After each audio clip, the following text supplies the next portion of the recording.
ଧନ ଥିଲେ ଚୋରର ଭୟ, ଜ୍ଞାନ ଥିଲେ ଅଜ୍ଞାନର ଭୟ, ଦେହ ଥିଲେ ମୃତ୍ୟୁର ଭୟ। କିନ୍ତୁ ଯେଉଁ ବ୍ୟକ୍ତି ସର୍ବସ୍ୱ ତ୍ୟାଗ କରିଥାଏ ତାହାର ନଥାଏ କୌଣସି ଭୟ। ସମୟକୁ ଦେଖି ହୁଏ ନାହିଁ ସତ, କିନ୍ତୁ ସମୟ ବହୁତ କିଛି ଦେଖେଇ ଦିଏ।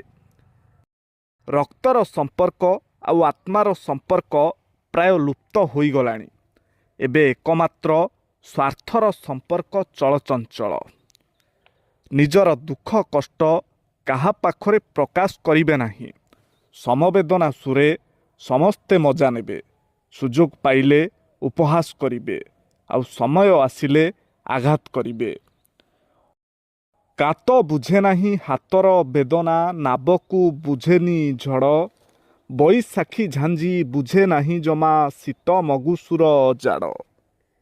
କଠିନ ପରିଶ୍ରମ ଜାରି ରଖିଥାନ୍ତୁ ଏବଂ ଦିନେ ଆପଣ ପଛକୁ ଚାହିଁ ଆଶ୍ଚର୍ଯ୍ୟ ହେବେ ଯେ ଆପଣ ଜୀବନରେ କେତେ ସଫଳତା ପାଇଛନ୍ତି। ପ୍ରକୃତରେ ନିଦ ଆଉ ମୃତ୍ୟୁ ଭାଇ ଭାଇ ହୋଇଥାନ୍ତି, ହେଲେ ସେମାନଙ୍କ ମଧ୍ୟରେ ପାର୍ଥକ୍ୟ କେବଳ ଗୋଟିଏ, ନିଦ ଭାଙ୍ଗିଲେ ସକାଳ ଆଉ ନ ଭାଙ୍ଗିଲେ ପରକାଳ। ଆମେ ଦୋଷ କଲେ ଶୁଣିବା, ନ କଲେ ମଧ୍ୟ ଶୁଣିବା। ଲୋକଙ୍କ ଅଭ୍ୟାସ ଲୋକେ କହିବେ, କିନ୍ତୁ ଯଦି ଆମେ ଠିକ୍ ଥିବା ତେବେ ତାଙ୍କ ପ୍ରଶଂସା ହେଉ କି ନିନ୍ଦା ଆମକୁ କିଛି ଫରକ ପଡ଼ିବ ନାହିଁ। ଧନ ଥିଲେ ଚୋରର ଭୟ, ଜ୍ଞାନ ଥିଲେ ଅଜ୍ଞାନର ଭୟ, ଦେହ ଥିଲେ ମୃତ୍ୟୁର ଭୟ। କିନ୍ତୁ ଯେଉଁ ବ୍ୟକ୍ତି ସର୍ବସ୍ୱ ତ୍ୟାଗ କରିଥାଏ ତାହାର ନଥାଏ କୌଣସି ଭୟ। ସମୟକୁ ଦେଖି ହୁଏ ନାହିଁ ସତ, କିନ୍ତୁ ସମୟ ବହୁତ କିଛି ଦେଖେଇ ଦିଏ। ରକ୍ତର ସମ୍ପର୍କ ଆଉ ଆତ୍ମାର ସମ୍ପର୍କ ପ୍ରାୟ ଲୁପ୍ତ ହୋଇଗଲାଣି। ଏବେ ଏକମାତ୍ର ସ୍ୱାର୍ଥର ସମ୍ପର୍କ ଚଳଚଞ୍ଚଳ।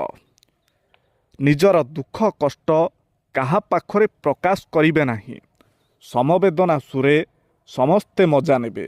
ସୁଯୋଗ ପାଇଲେ ଉପହାସ କରିବେ, ଆଉ ସମୟ ଆସିଲେ ଆଘାତ କରିବେ। କାତ ବୁଝେ ନାହିଁ ହାତର ବେଦନା, ନାବକୁ ବୁଝେନି ଝଡ଼। ବୈଶାଖୀ ଝାଞ୍ଜି ବୁଝେ ନାହିଁ ଜମା, ଶୀତ ମଗୁସୁର ଜାଡ଼।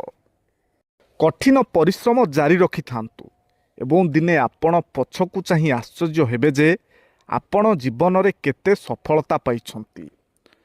ପ୍ରକୃତରେ ନିଦ ଆଉ ମୃତ୍ୟୁ ଭାଇ ଭାଇ ହୋଇଥାନ୍ତି, ହେଲେ ସେମାନଙ୍କ ମଧ୍ୟରେ ପାର୍ଥକ୍ୟ କେବଳ ଗୋଟିଏ, ନିଦ ଭାଙ୍ଗିଲେ ସକାଳ ଆଉ ନ ଭାଙ୍ଗିଲେ ପରକାଳ। ଆମେ ଦୋଷ କଲେ ଶୁଣିବା, ନ କଲେ ମଧ୍ୟ ଶୁଣିବା। ଲୋକଙ୍କ ଅଭ୍ୟାସ ଲୋକେ କହିବେ, କିନ୍ତୁ ଯଦି ଆମେ ଠିକ୍ ଥିବା ତେବେ ତାଙ୍କ ପ୍ରଶଂସା ହେଉ କି ନିନ୍ଦା ଆମକୁ କିଛି ଫରକ ପଡ଼ିବ ନାହିଁ।